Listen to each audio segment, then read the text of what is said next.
Welcome to the Struggle Bubble. I'm Chad Cutting. And I'm Craig Sergi. And today we have an age-old friend from the soccer community, Andrew McRobbie. How are you? Good. How you guys doing? We are preparing for a weekend of adventures between dance and soccer, which you're probably, well, you're not dance anymore, but soccer. You're in the Just same boat. soccer all weekend. Where are you this weekend? Almaden, Saratoga, and then actually only Saratoga. I only have 4 games this weekend. Awesome. So wait a Which is second. really cool. You get to stay in the same county all weekend? It's amazing when you do your own schedule how much you can manipulate those things. Perks of the job. Wow. What teams are you? We'll go into a proper intro in a minute of what you do, but what teams have you got this weekend? I'm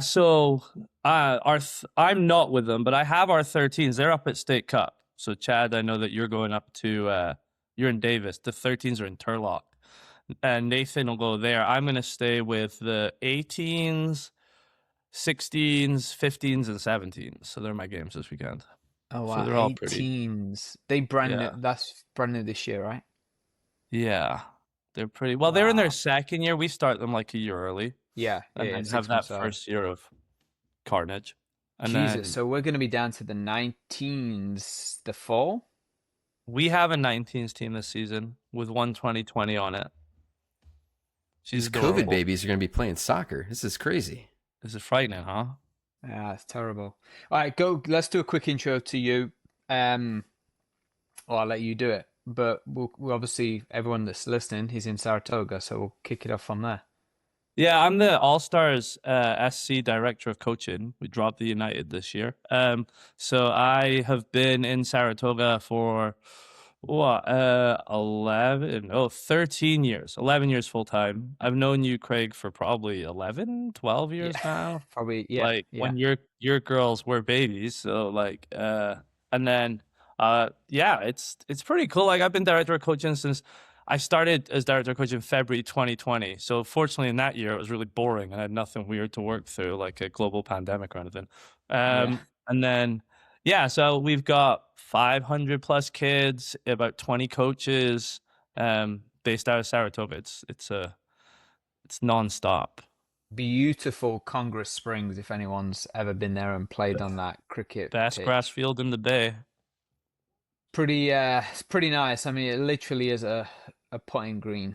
I mean, they keep that place really, really short. And what other food you got right now? So Saratoga High School has been great for training. Redwood Middle School. It's hard, right? Because as I was explaining, and we had parent meetings, I'm like trying to explain something like soccer is supposed to be almost inverse of baseball, where in baseball you're locked based on your geography. In soccer, our fields are locked based on our geography. So Saratoga doesn't really have a lot of fields. So we kind of speak to the elementary schools. We just and that's going to be one of our biggest challenges as we grow. Like, can we reach out? Can we find fields that aren't being used? Oh, Jude, please. There he is. There he is. Shoot. Sorry, my Second guest 3-year-old star has coming in. decided that he wants to be the star. So yeah, those are our fields. It's we've kind of talked a little bit to some of the other local, maybe community colleges and stuff to see what's available. But as we all know, there's so many clubs now that it's a very saturated market for fields. Yeah, and we can get into that in a second, but just for your pitch, you've got 2019s all the way up to 2010s. So 2010s. And then in the fall, obviously, the fun of the age change kicking in. I think we're going to try and field high school teams. We've been speaking to parents who are like, I just want my kid to play, but I don't want it to be crazy. And we figured that we might try and have teams that are focused, they're seniors, juniors, sophomores, and like build teams out of that for kids who just want to play local, right? Like, Yeah. Because I coach at Saratoga High School as well. And, slightly different from Los Gatos High School, despite being in the same district. Now, can you guys go through for the age stuff? Because I think it's absolutely fascinating that it was about 10 years ago that they decided to go from grade-based age to calendar year based, and now we're going back again. Why? Whose bright idea is this? You want to take that one? there's a bigger question to that is you've got a fundamental fight at the highest level of youth soccer between ECNL program, GA program, No, MLS so Next stop program. with the alphabet soup. I know, Like I know, but as a non-soccer basically, person, that's ridiculous. Who there's a governing body that everybody follows, which is No, who? there's not. Perfect. And Perfect. there I Perfect. should be, like there is in yeah, every other country in the world. I think someone told me the other day there's only 4 countries in the world that don't follow the calendar year system for soccer. Do they all also follow imperial? Is that what we're doing? We're metric versus We imperial? used to run the world, so now like we left little things around. It's because the thing was, so the original change was 8 years ago, and it was allegedly based on the fact that they weren't competing in the U15, 16, 17, 19 level, national level, because those players were all playing different things. Now, the opinion is that changing to this 8 years ago has effectively destroyed lower recreational programs. It's destroyed lower level teams because people want to play with their school friends. And I know we might talk later, but like my daughter is like a trapped player. So she was in 8th grade while her whole team were in 9th grade.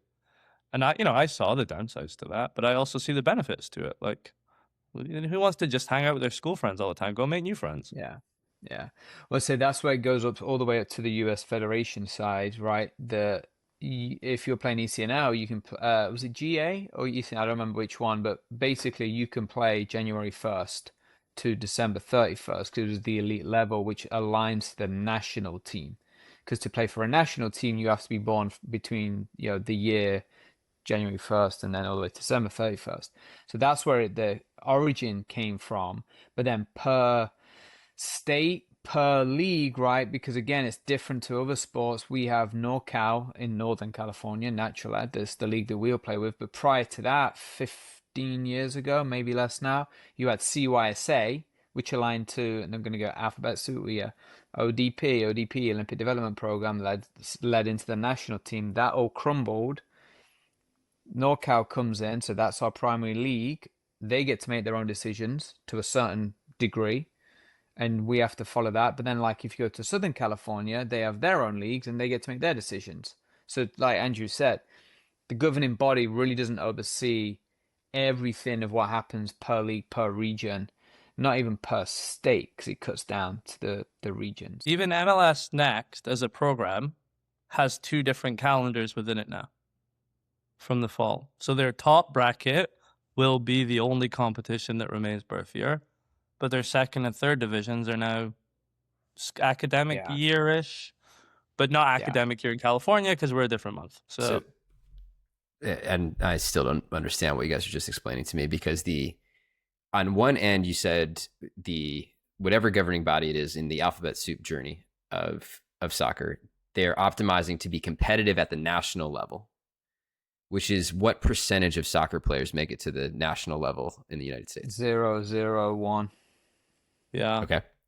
And now we're coming back from that saying, hey, we want everybody to be with their schoolmates, which is, I guess, fine. But you have to pick a date no matter what you do. Yeah, there's no perfect date, right? Because like I even had a parent call me the other day. They have a 2015 daughter who stayed back a year in school, right? So she's on our team 3, I think.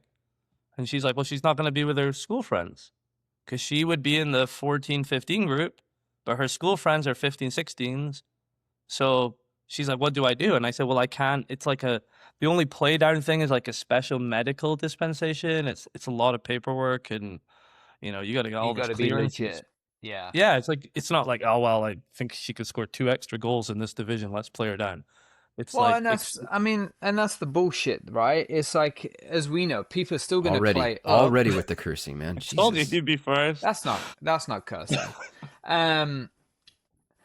That's like, we all know kids that are born in 2019, 2018, 2017, 2016, 2015, 2024, all playing up. So they're restricting the kids playing down, which makes sense, biggest, faster, stronger, whatever. But playing up, there's 0 restrictions. So the age thing is completely irrelevant. So you have those age brackets that everybody starts within, and then you have your team ones, and the top 5 girls or boys on each of those team ones then want to play against better competition to stretch their skill set and say, no, I'm not part of this, I want to play up. One, how do you evaluate that with this new age change?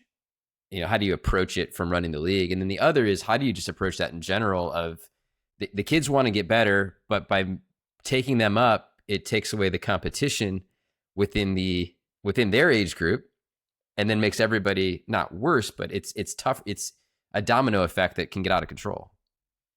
So like as a personal club thing, so I've identified 2 girls so far that would be play up candidates, because our kind of club philosophy was like for their primary team, right?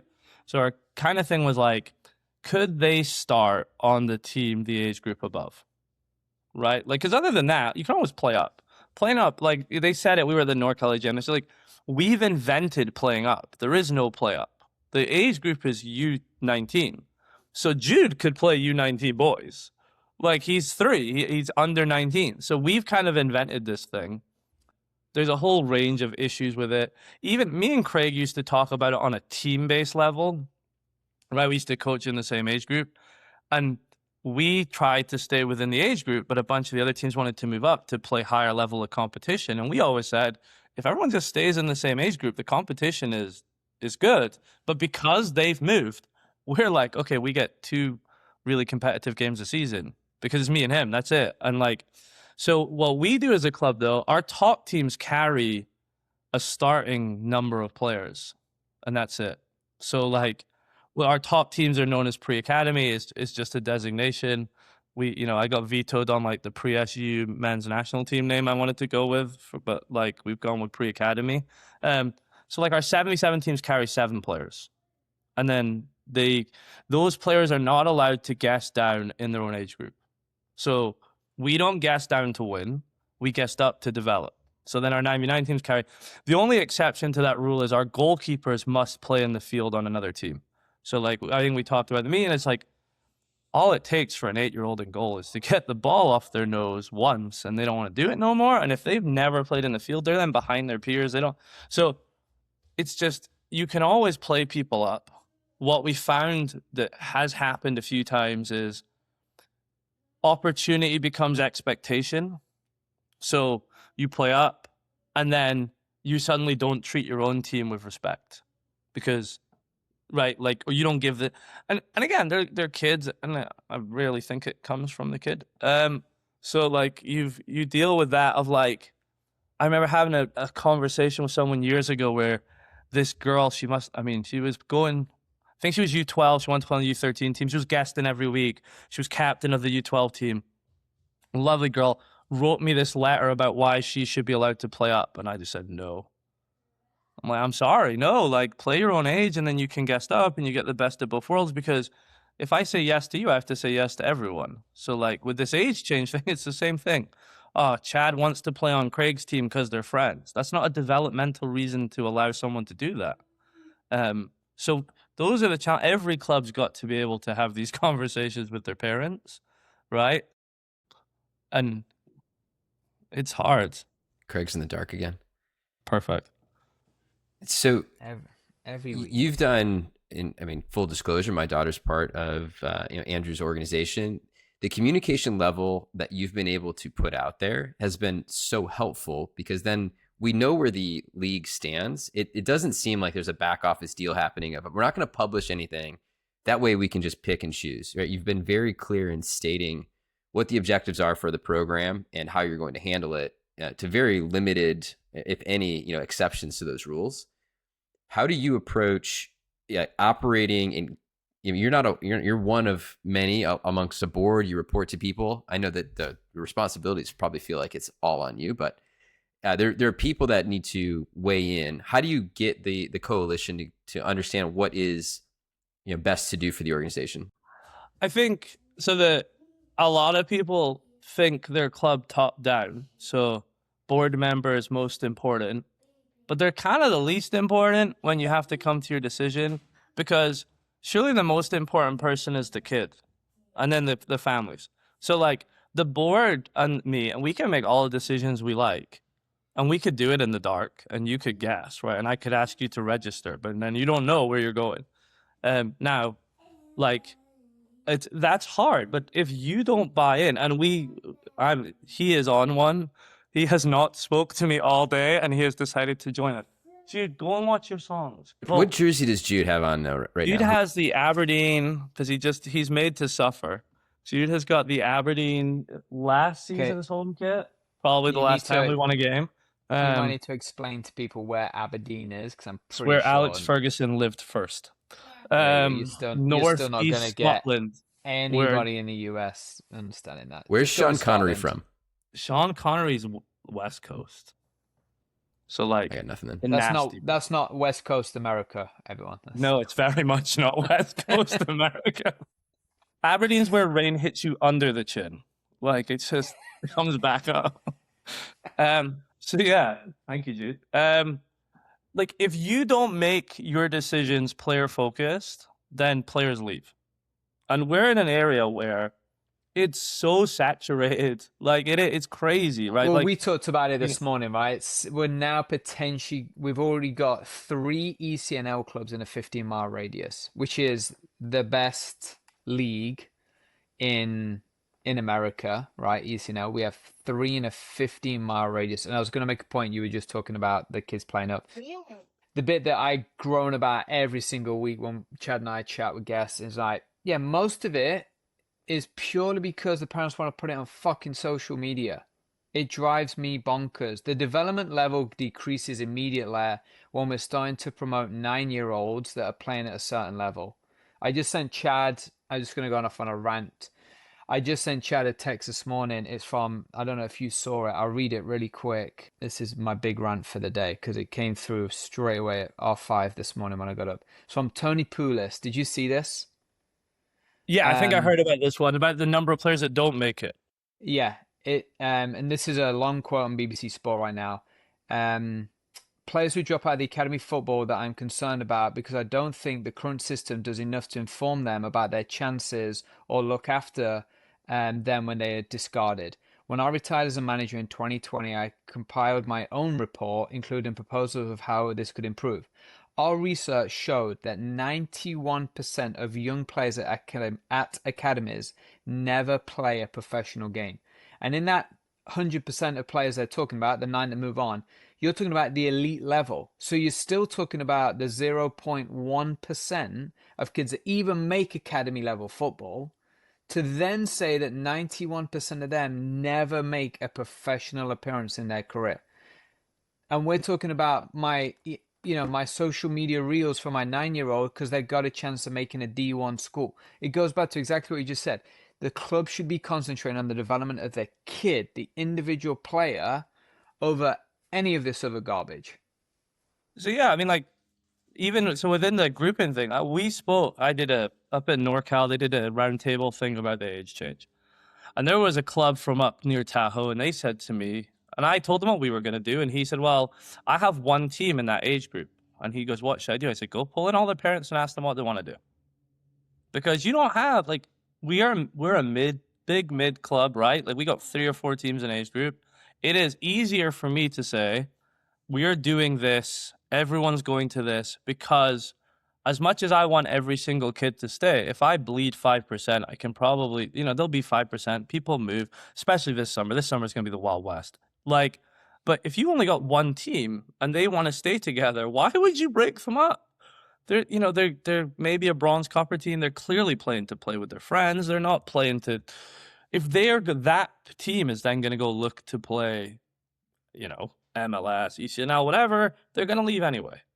And then when they leave, they end up on different teams. So if they just want to let them stay. Yeah, no, you're totally right. And Chad and I talk about this all the time, especially with the high school kids that I just finished coaching.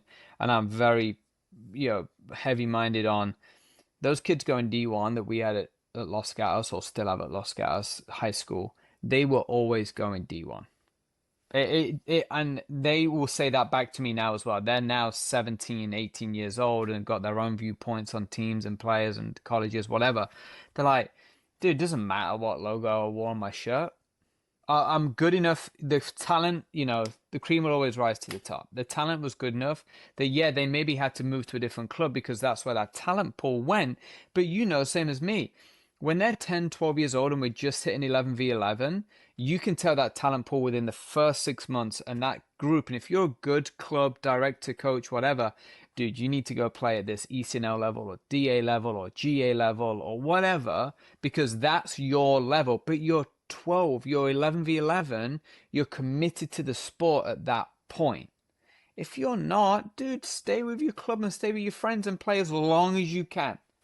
Is it not supposed to be a game? Games are supposed to be fun. Like if you, and then there was this other thing, right? So I remember when we were told as kids, right? And I'm sure it's the same for every sport. The work you do when nobody's watching is just as important as the work you do when people are watching. But I feel like now, like nobody does work when people aren't watching because everyone thinks they have to post it on Instagram. 100%.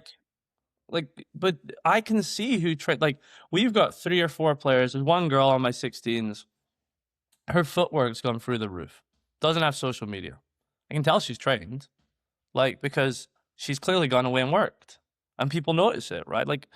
But it's just, yeah, I don't know, dude. And it's hard because as a club, as you guys know, like we have a social media and we promote, and it's our brand, which is the dumbest word in youth sports, but it's a real thing. Like it's all we promote, and then we ask parents to tag us because it's just kind of the industry. Fortunately, it's a has to be, and it's part of the marketing tool for the. And you probably heard me rant about a couple of things on this, but the pay to play model, never. The pay to play model in this country compared to everywhere else in the world is mind blowing. And you've got friends, I've got friends, a couple of buddies at Leicester City Academy coaches. They're like, parents, no, dude, they stay at the front reception. They do never come and watch 3 training. conversations a year. Like, yeah, are we going to re-sign them? Yeah, whole season and re-sign. That's it. Like, yeah. If there's and again, not to the point of like, hey, leave me alone, I never want to talk to you. Like, if your kid has a real issue, you know, same boundaries set in high school. Let's have a human conversation. But it's not like, why'd you play my kid at right back? They're a left winger. And you're like, okay, your kid's an academy player. And this is my other thing with this, like, elite. You talk about elite footballers, right? Elite athletes. Elite athletes don't pay to play. So the transaction they get paid to play, NIL money. Right. The transaction flips. That's when you become an elite player. Like, so down in San Diego, Melanie Barcenas, I saw her playing at Surf when she's like the youngest girl at the time to play in the NWSL. And I remember watching her as a kid and thinking, special player, brilliant. She's not an elite player till she signs her contract. She says, now you're an elite player. Like the second you have that, like, and the problem so like here, your elite players play at the Quakes. Everyone else is aiming to get there. That's what you're trying to do. Like, so what do you do because you have parents listening where there's either delusions of train hard, be in the backyard, engage, play up, play all these tournaments, play only soccer at the age of 9, 10, 11, 12 years old. And then you have the diamonds in the rough where you say they just have it and they're going to drive themselves and find the motivation to get there. And then you have as a club, you want those players playing for your club so you can promote and get more players so the club can survive. But there's we talk about the incentives all the time. I would just love to hear, Andrea, especially as someone that you just had a daughter go through, play through high school. Yeah. And how you motivated and helps her career, and then how you view that as somebody that's running a local soccer organization. Yeah, so Jude is he's 3, he's nuts, and he's at some point hopefully going to play soccer. But with Keaton, I started coaching her when she was 9. That's, stepdaughter. She is just turned 18. She played her last ever game for Saratoga High School on February something at Monte Vista High School. We tied 0-0. We didn't make the playoffs, but we didn't know that at the time. So, and I think when I spoke to the parents in all our preseason meetings, because I ran all the girls' meetings, I really made a point of your job as a parent is to increase the distance between now and the last time you see your kid play. That's it. That's your job. So for Keaton, it was, how much do you want and never more? like almost like give her 5% less than she wants. So she's always like, give me a little bit more. And she used to play 07s, 06s, 05, and partially because she was stuck in the car all day with me, and I was going to those games anyway, and she'd get 5 minutes here and 10 minutes here. Socially, it was great for her. It let her build a bunch of connections. But even that last game, like, so I'll tell people I know, and I coach at the high school, so it was like a weird thing. Like, I felt in her final game, she has always been the kid who connects the team as this, like a target 9. She needs to learn to be the alpha. Like, Craig has alphas on his team. Keaton as a player has struggled to be an alpha because she's always been surrounded by big personalities. And we needed her as a senior to be the alpha. And in our last game, she was distributing the ball too much and we needed her to go. So 5 minutes to go. I'm from the sideline as a coach shouting like, hey, we need you. You got to win us this game. Like, if we're going to win, it's going to come through you right now. And at the end of the game, she's like, it's okay. I'll be better in the next game. So then we went away on our senior trip for a couple of days and we're sitting in the hotel. And then I found out like we didn't make the playoffs by like a PowerPoint. And there's no more game. But like, it was probably more sad for me. Like, I was like, I love You don't watching know her. when you're a player. Yeah. Yeah. Like, and she's like, I have everything I have because I became her coach. So it kind of adds to it. Like, I have my family because I became her coach. I have my son.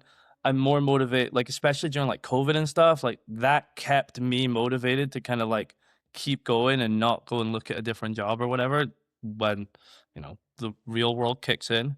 So that moment of like realizing that you would never see your kid in uniform again is like, crap.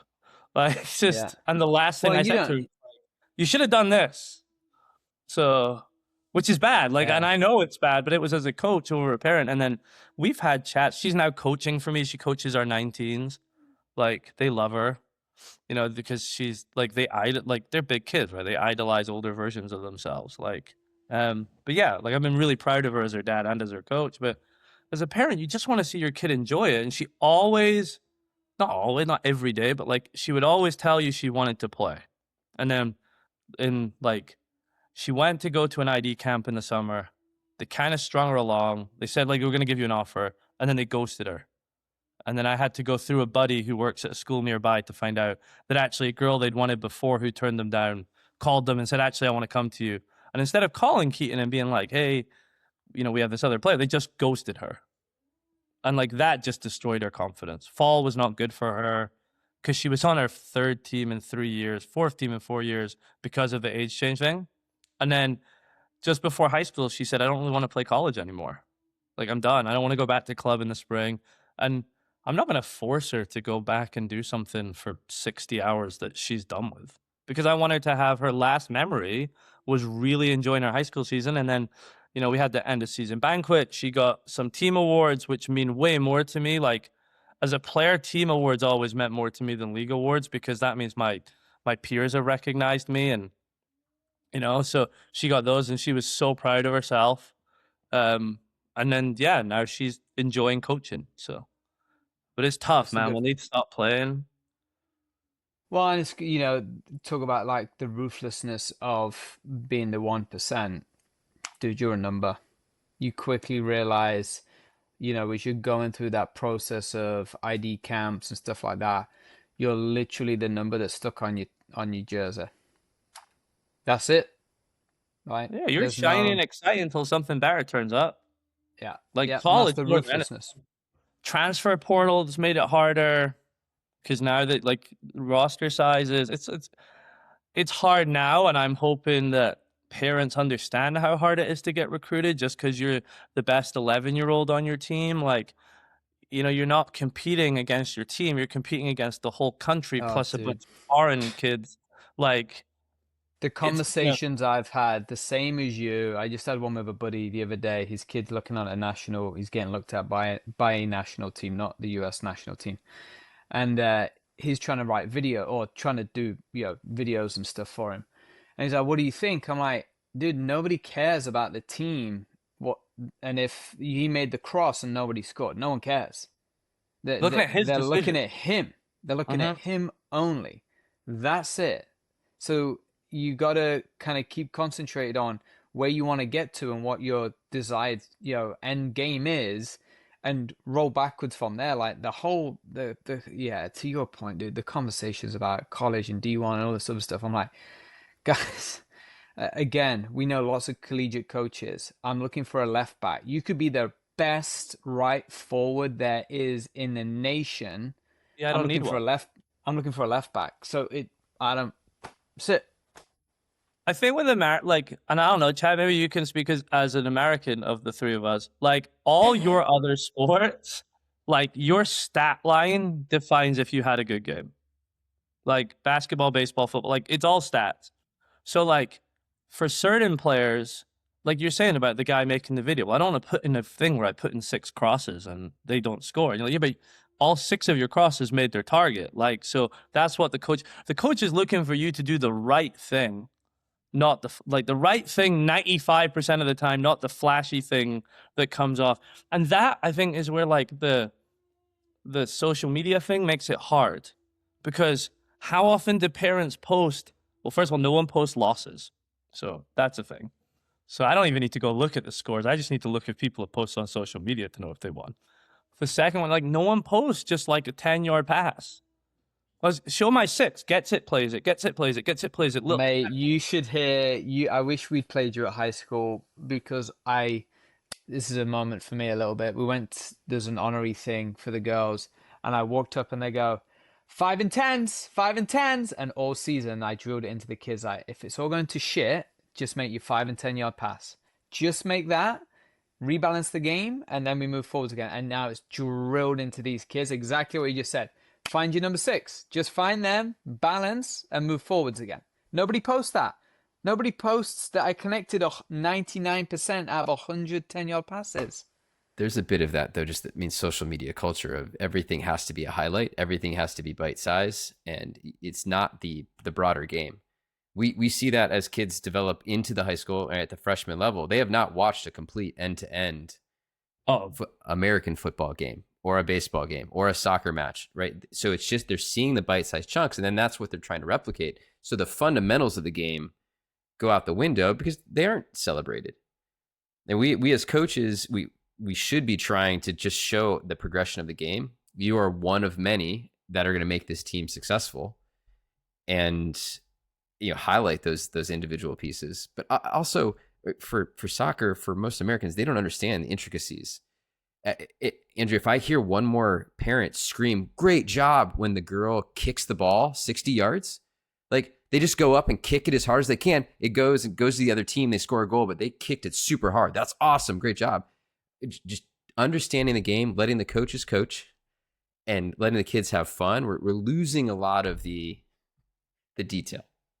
My other one is, yeah, like you said, just smash it. Or when they head it straight up in the air because they headed it, that gets a clap. You're like, take 2 steps back and take the ball down.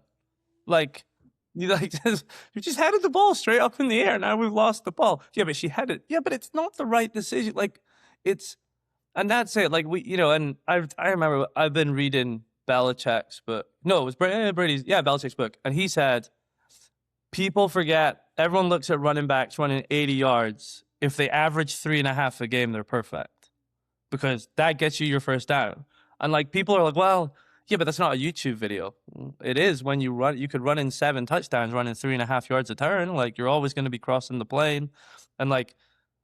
And that's kind of like what you're trying to get into parents too, about development of like, it's, and I think I said in our meetings, right? Like your job as a player is to compete against yourself 1 year ago in 1 year's time. And you should beat you from a year ago, and you should always lose to you from a year's time unless injury, something big happens, right? Like, and that patience thing of like chasing patches and chasing 100, like you should never play on a team that wins every game. That is not, because when that is advice that is not taken by 99% of the teams. When I see trophy hunting of gold teams playing in copper tournaments, yeah, someone doing a tournament schedule right now, that is something to work around. Yeah, we've turned into you get a car, you get a car, you get a car. Oprah's everywhere. How do you measure that development? there's the intangibles, there's the sport IQ that is really hard to measure. And you also have coaches that have 15, 16 players, or just on one team, maybe 40 players across all the teams. You know, how do you keep track of it and get the parent, well, not just the parent, the kid, what they need to develop? So as a director, well, I've really enjoyed this spring, outside the 900 degrees that it's been this week, has been, Have you enjoyed being on every WhatsApp group too? Because I've got hey, questions. do you know the mute function is astounding, by the way? You just like, Well, I'm well familiar with the mute button. It's gotten me in trouble though, because I didn't have some details that I needed. my coaches are under an instruction, if something comes up, you message me because all your chats are muted unless there's something urgent. Like We can I've edit this got, out if you need to, Andrew. no, you're good, dude. Everyone has my phone number to text me if if they think it's really important, but I can't tell people where the field is more than once. It was it was like trying to talk, like I've got 18 coaches. I think we've actually have 19 now. We have 18 coaches under us, and like if you've picked up Jackie from training, the second session is quite quiet. Like I've enjoyed being able to, like, as a director for the first time in a while, I'm getting better at, like, Nathan run the session. I'll go over there. I'm going to go watch Jesus coach for 5 minutes. I'll go see Ari coach. I might speak to, for example, like Jackie for 2 minutes and be like, hey, and like, because I'm not there every minute of every session, and you know, it's like when you go see your nephews or something, you see their growth way more than your own kids because you don't see them as often. So like, it's the same as a director. Like, I pride myself on knowing every kid's name in the club and being able to identify the parent to the kid, which is not, considering my wife can send me to the store for like 3 things and I forget 2 of them and buy 6 weren't on the list. Like the fact I can, I You think I've remember just what given you care up. about. Yeah, like, yeah, exactly. I cared about picking up the, you know, the candy. I didn't remember to pick up eggs or milk. It's fine. And it's the same with the kids. Like I care more about, those kids will work harder when they know we care about them. That's simple.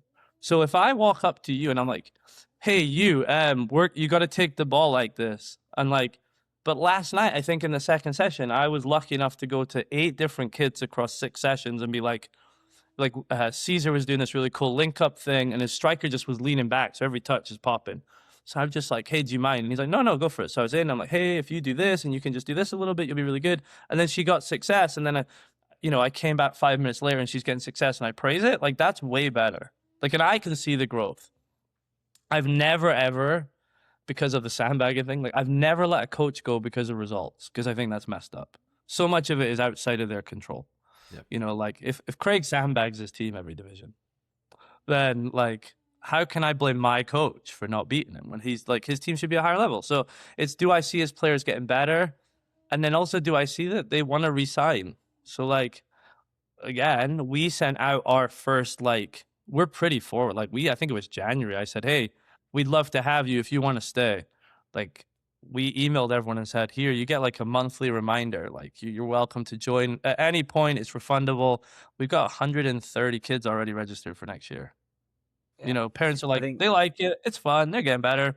We'll stay here. Path of least resistance. They like their Yeah. coach. And I think retaining players is massive. And I think that's skipped a lot for development. I would rather keep 95% of my kids than recruit 50% new ones. Yeah. Like, how do you develop? Like, they learn like, you know, they don't learn in straight lines. The peaks and troughs. So give me 3 years. And if you're not learning in 3 years, I'm the problem. Yeah. Not you. Yeah. And that's the part Craig and I have talked about of the purpose of these organizations should be to provide kids an outlet and a development pattern for something that they're passionate about. It isn't about the trophies, and those are all nice. I'm not anti-competitive again. I love all that stuff, but in the right mindset. But we've lost a little bit of the community with the way that youth soccer and travel baseball are being run right now, because it is a win at all costs. So you can take players from everywhere. You are bound geographically for your club on where to practice and have your facilities. You're not bound of where you get your players from. No. And I've heard, in my opinion, horror stories of people driving their 11-year-old from Fresno to the Bay Area to play on that team. And I'm like, Why is it happening? Like, what is the motivation people in are Allure? mental. Sure. Like The it's all like leagues. keeping up with the Joneses, right? Like, and and it's even so. Like Keaton goes to Saratoga High School. Like um, I don't. She'll come home and be like, "Well, I have to have 6 APs and do this and do this." I have never ever said that to her. I said, "Just do your best, right?" Like, coach soccer for a living, dude. I run a soccer club. I am no rocket scientist. Like fortunately she again stepdaughter. He's in trouble. He has my genetics, but like she's fine. Like, but she feels pressure. It never comes from us.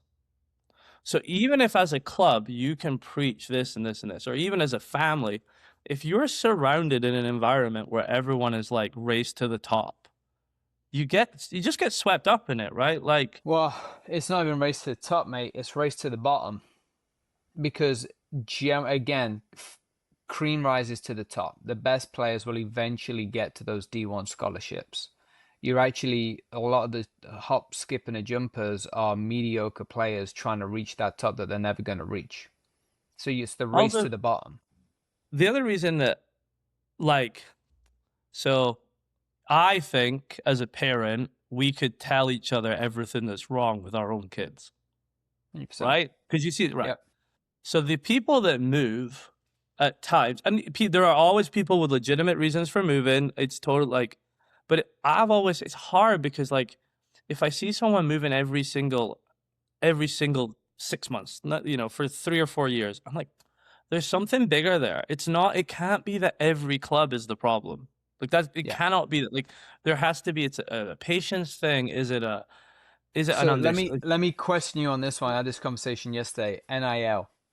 If you're seeing a kid going in the portal year after year after year, Take them. red flag as a coach, for me, it's a red flag. Like, unless it's Massive an red. injury or, there's outside cases here. But I'm like, you sign with a coach, and maybe it's one I get, right? Hey, I'm from California and I went to Baltimore. Fuck Home that. shit. Yeah, yeah. I'm out, right?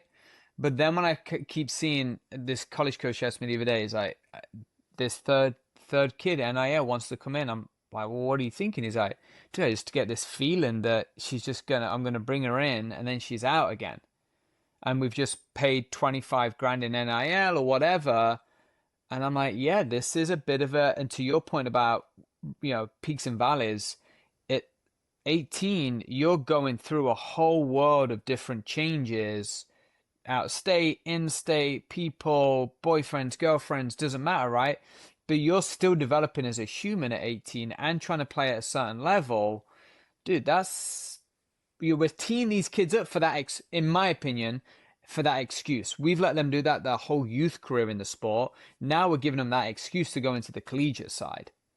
Fuck that, sit down, work hard, and take that player's position. The transfer portal, all I can see from, and again, like I think a coach leaves, homesick, bad injury. Exactly. That's an outside, yes, for sure. But you have effectively taken club soccer and extended it by 4 years, where some parents, if they don't get their way, are going to throw their toys out the pram and move. Yeah. And like, Yep. how is it? And then, or even like the big programs don't need freshmen anymore. Because now they can go and pick off kids from D3 schools and like who have shown they can play a year away from home and a year. Can that be benefit? Yeah, it can, but. And think about the physical element, right? You played academy football, same as me, right? At 18, I thought I could fucking knock grown men off and win a game, right? The minute I went and played at Quorn and I was playing against, playing that 24-year-old centre back, no, not a chance. I'm 40 pounds lighter. He just stood on my toe, headbutted me in the back of the head, and pushed me to the ground. I'm like, wait, what just happened? And my coach is like, you just lost the ball. Lost the ball? I just got mugged. I didn't lose the ball. And I know where you grew up. I'm pretty sure you grew up getting mugged, mate. So I won't be too. You learn to sharpen elbows really quick, but it's like, to your point, I'm taking that 20-year-old over the 17, 18-year-old that's coming in because my job's guaranteed at that point, right? game awareness, like, and these college coaches, the difference too is like they will get fired if they lose. Exactly. Yep. And it's their livelihood. And this is where, like, I always understand, like, your child is the most important person in your world, and as they should be. You should, like, Chad should not care about Craig's kids more than his own kids. Otherwise, there's bigger issues going on. Again, in individual moments, you can understand things, but your job is to, your job is to advocate, teach. Your job as a parent within sport is to teach your kid to be their own best advocate. Simple. But not everyone else is. So I get parents being like, I feel like my kid might be being treated unfairly, but they have to come into conversations with open minds and patience, because it might be that it's like, and you coached high school, so it's the same thing. There'll be girls that came to your again, different high schools. There's girls that came to your high school that will play every single minute on their club team and come to you, and now your role is to be a sub. And if you're not okay with that, don't play. But don't have mommy and daddy go to the principal. It's funny though, the difference with high school that I've learned over the last 2 years doing this, and I like, is it's a cut sport. So the AD generally protects us as coaches and they said they're taking 18. There's the 18. End of conversation. And I can't explain to you the difference in the two high schools that we coach at. Yeah, that's why. They probably got more kids than we had tryout. We had 21. Yeah. We took 21. Everyone made it.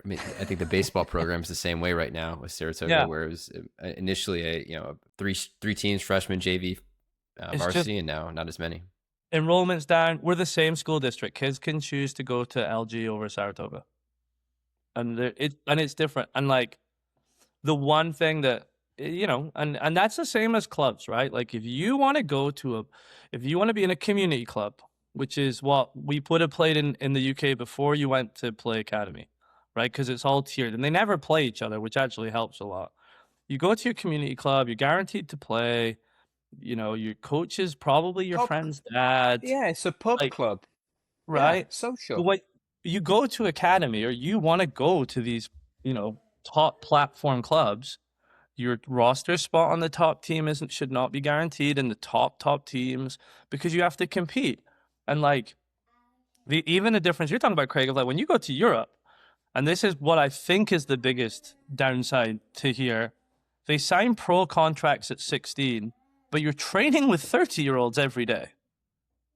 So here, like high school is cool because you play up 3 years, but Craig would have played up 14 years. I mean, he probably looked the same age as most of those guys. I still had a shadow for sure.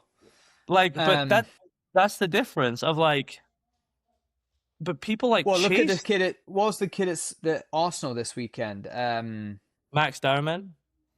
Mate, 16, absolutely dominant on that last goal. Can't be in the same changing rooms as them, so he has to get changed in his own changing room to play in European games. He would have to, like Bayern Munich just had it with a goalkeeper. They had to go get government consent for him to play in the Champions League because it was after the allowed working hours. Like that is the whole, but that's the other end of the spectrum of what even we deal with. Like we have point for point, like good teams, but that is not the same as like.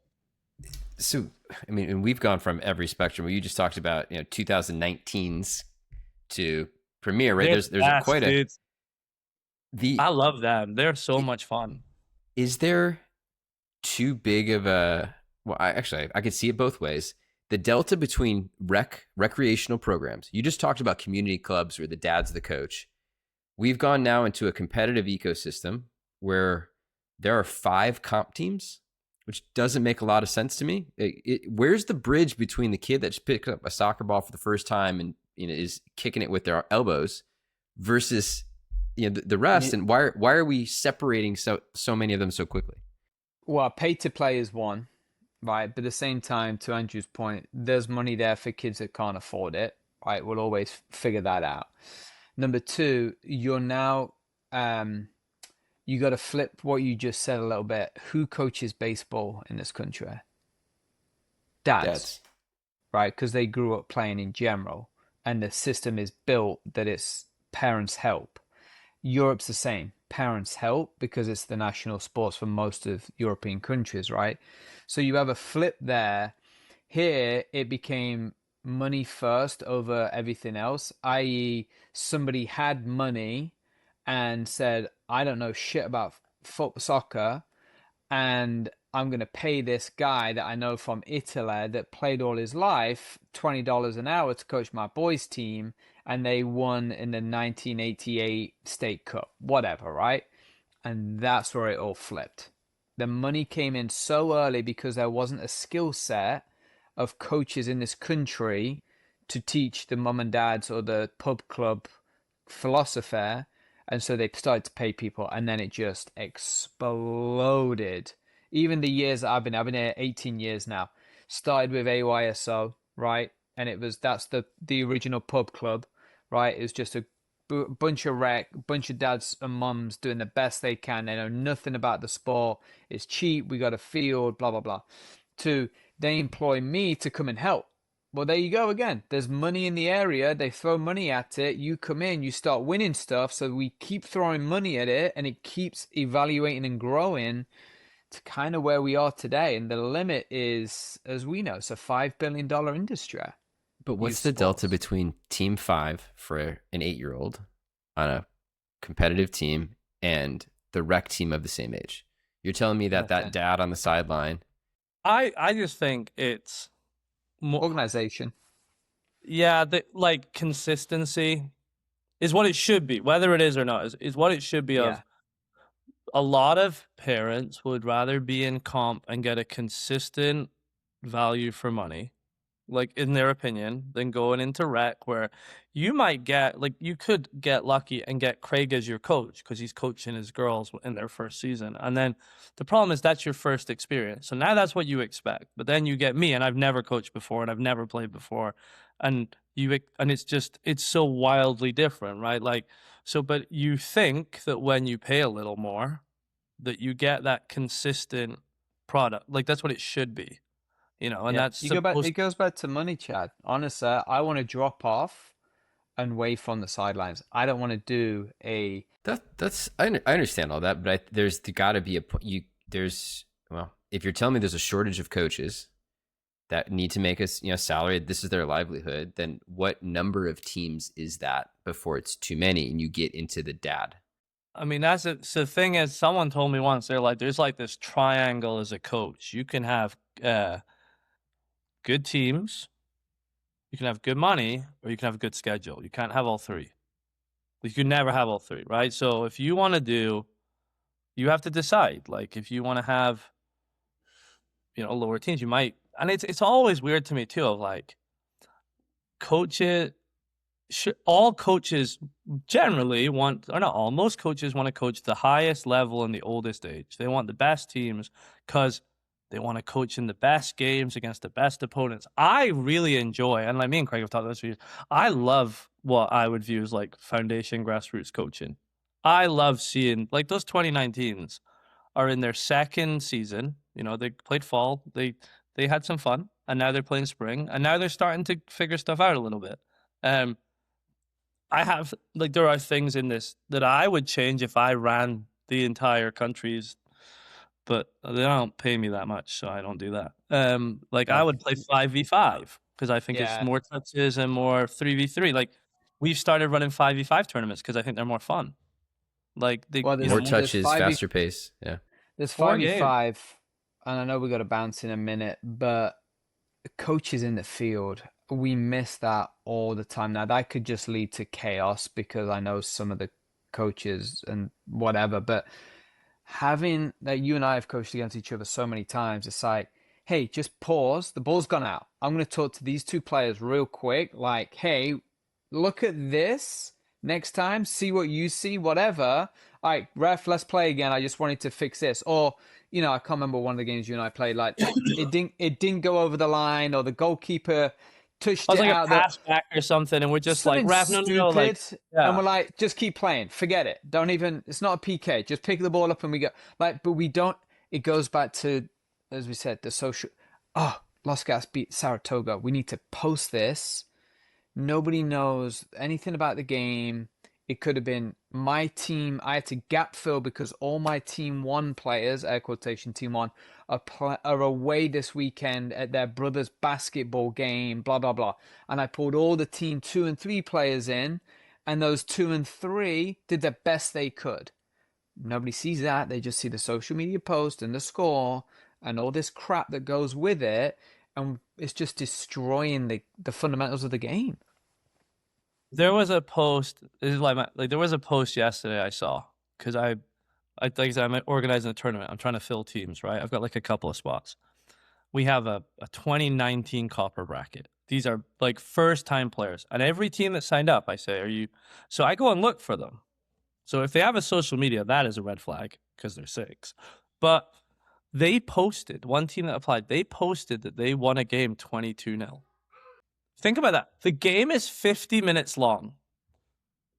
They scored a goal every 2 minutes. Now, I understand that it's hard at that age to introduce possession or whatever. I would have got to halftime and said, do you want to just mix the teams? We'll put it in for, and also I wouldn't have put in the score at 22. No, like 4-0 and you I walk put it in away. at like 5, and there's Yeah. no stand-ins. But they posted about it. They listed the scorers. Like one kid scored 12 goals. I'm sure that kid's a good little player, but like from the age of 6, his message is score 12 goals, win the game, show no mercy, and when you and then that makes you the best player. But to me, it's like, okay, sure, but think about the other 8 6-year-olds that were at that field on the other end of that situation, and their opinion of you as a coach and your club. We do need to wrap up because nobody pays attention longer than an hour. If you could summarize one piece of advice you'd give to soccer parents today, what would you say? Yeah, I think it's that take every step you can to increase the distance. And it's not just soccer. When your kid finds something they love, your only job is to increase the length of time between now and the last time you see them doing that. Involved with that. And like I said to you, and I mean, that doesn't mean that they go and play pro. That could mean that in 25 years, you're going to see your grandkids play soccer with their mom as their coach. Because you and the club you were at and the coach and their friends and the community made that kid think, I want my kids to feel the way I felt the last time I came off a soccer field. And if you do that and your kid goes pro, enjoy the endorsement deals. And kick it back to your local soccer director. Another reason to make them like you, dude. They got to look after you when you're old and gray, and you don't want to be giving them excuses not to chip in. Amen. All right. Andrew, I appreciate your time today. Tell Jude we said hello and thank you for the entertainment in the background. I have no idea what he's up to right now. He's quite quiet, which is always a concern. We're going to have the fire alarm in a minute. Yeah, let's let you figure that out. I appreciate it, Andrew, and appreciate everything that you're doing for the boys and girls in our area for getting them out on the field, man. I appreciate it. We'll see everybody next week.